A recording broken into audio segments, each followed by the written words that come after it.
आज के इस लेक्चर में हम लोग डिस्कस करेंगे सीबीसी कपलर्स के विषय में, जो हमारे एलएचबी कोचेज़ में लगा है और बहुत सारे हाइब्रिड कोचेज़ में भी इसको लगाया गया है। इसके अंदर आने वाली क्या-क्या प्रॉब्लम्स होती है या क्या-क्या उनके ट्रबल शूटिंग्स हैं, और ये पूरा का पूरा सिस्टम हमारा कैसे काम करता है, इस चीज़ को डिस्कस करने के लिए ये वीडियो बनाया गया है। डिज़ाइन इज सेफ, उसके अंदर कोई समस्या नहीं है। उसके साथ साथ आप देख रहे हैं कि जो हमारे एच टाइप के सीवीसी कपलर होते हैं, उसके अंदर ये एलाइन विंग पॉकेट्स बनाए गए हैं, है ना। मेल फीमेल पार्ट्स हैं। जो दूसरा स्ट्रक्चर होगा वो आकर के इसमें सेट कर जाएगा, उसका फीमेल इधर आ जाएगा और मेल इधर आ जाएगा, ठीक है। तो उससे एडवांटेज क्या होता है कि ये कम्प्लीटली एक दूसरे से कपल हो जाते हैं और उसके अंदर किसी भी तरीके का डिस्प्लेसमेंट नहीं होता, नाइदर हॉरिजेंटल नॉर वर्टिकल। जब भी चलेंगे दोनों कपलर हमारे साथ साथ चलेंगे। ई टाइप कपलर में क्या दिक्कत थी? ई टाइप कपलर के अंदर हॉरिजेंटल रिस्ट्रिक्शन तो था, हॉरिजेंटली वो मूव नहीं करते थे, लेकिन वर्टिकली डायरेक्शन में, वर्टिकल डायरेक्शन में उसके अंदर डिस्प्लेसमेंट की संभावना बनी रहती थी।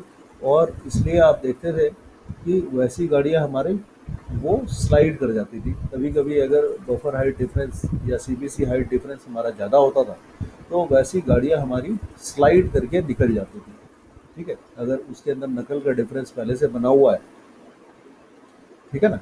तो अगर उसके अंदर एक्सेसिव फोर्स आया या एक्सेसिव जर्क्स आया, तो वो कभी कभी नकल हमारा डिस्कपल हो जाता था और अनकपलिंग का चांसेस बनता था।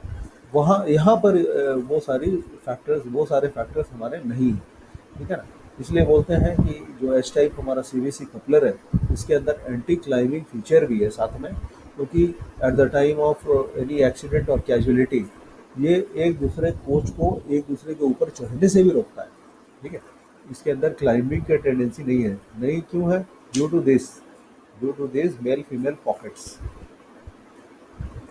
ठीक है। सेकंड, दूसरी बात हम करें इस नकल की अगर हम बात करें,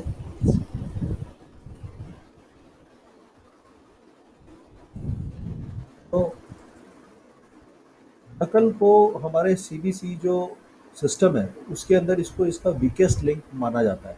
नकल is suppose to be the weakest link in the CBC, ठीक है। जो भी सीबीसी हमारा है, पूरा का पूरा सेंट्रल बफर कपलर, उसके अंदर नकल जो है वो हमारा वीकेस्ट लिंक हम मानते हैं इसको, क्योंकि आप देख रहे हैं इसका जो डिज़ाइन है और मैक्सिमम फोर्स का ट्रांसमिशन जो सोर्स पॉइंट है वो यही है। नकल नोज स्ट्रेच, नकल नोज वियर, कंप्लीट नकल प्रोफाइल, ये सारे कुछ फैक्टर्स हैं जो नकल के केस में बहुत इंपॉर्टेंट होते हैं। और इसका प्रॉपर प्रॉपर चेकिंग जो है हमारे वर्कशॉप्स में किया जाता है।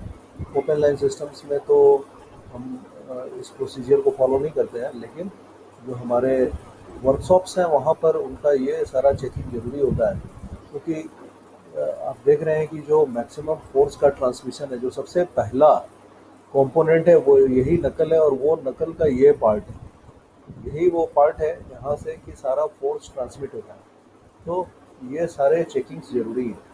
विद ड्यू टाइम होता क्या है कि ये नकल, क्योंकि फोर्स यहीं से ट्रांसमिट हो रहा है, तो इसके अंदर नोज बियरिंग भी होता है, या साथ में आपके ये स्ट्रेच भी होता है। स्ट्रेच किस तरीके से होता है? ये आपका जो आप देख रहे हैं कि ये अभी इसका एंगल ये है खुलने का, ये खुल करके थोड़ा ज़्यादा ऐसे हो जाता है, ठीक है?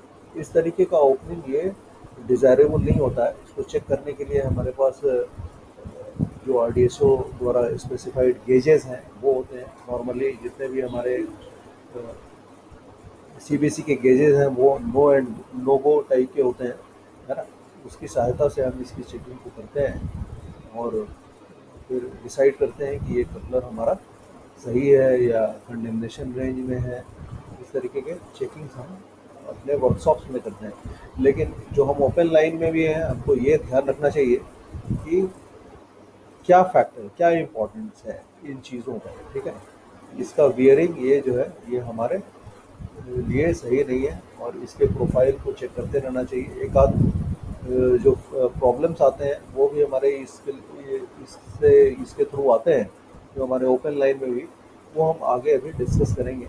इसके क्या क्या और आपके प्रॉब्लम्स आते हैं हमारे सिस्टम में।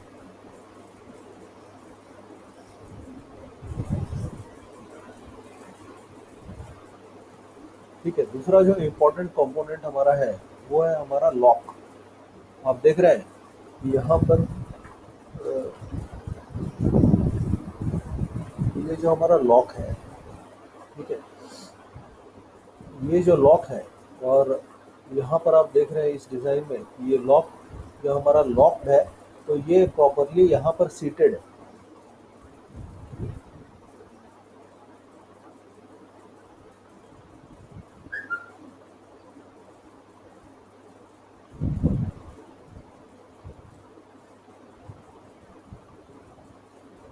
ठीक है, लॉक जो है यहाँ पर हमारा प्रॉपरली इस नकेल पे सीटेड है।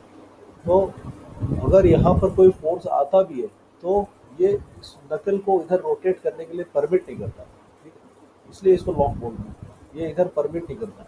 लेकिन जैसे ही ये लॉक हम इसको खोल देंगे, ये डिस्प्लेस हो जाएगा, तो नकल हमारा खुल सकता है। तो lock plays a very important role, इसका बहुत ही इंपॉर्टेंट रोल है। और इसके भी बारे में हम लोगों को वो कुछ प्रिकॉशंस कुछ ध्यान रखने पड़ते हैं। जैसे कि इसका ये सरफेस, एज पर मैनुअल अगर इस सरफेस पे कोई भी रफनेस है तो उसको ग्राइंड करना चाहिए।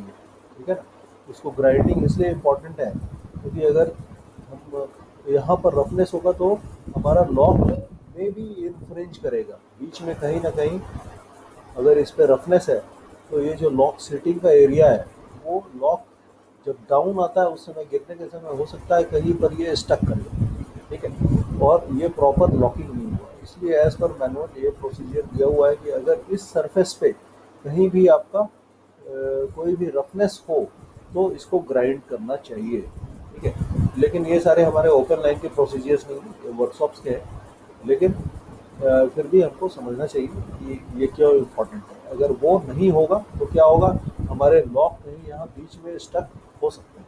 ठीक है, और प्रॉपर हमारा लॉकिंग नहीं होगा, इसलिए ये हमारा इम्पोर्टेंट एक क्राइटेरिया होता है। सिमिलरली आप देख रहे हैं कि यहाँ पर एक पिन बना हुआ है ना, ये पिन होता है इसको कनेक्ट करने के लिए। ये सिस्टम कैसे कनेक्टेड है ना, कैसे ये वर्क करता है, इसको हम आगे अभी देखेंगे।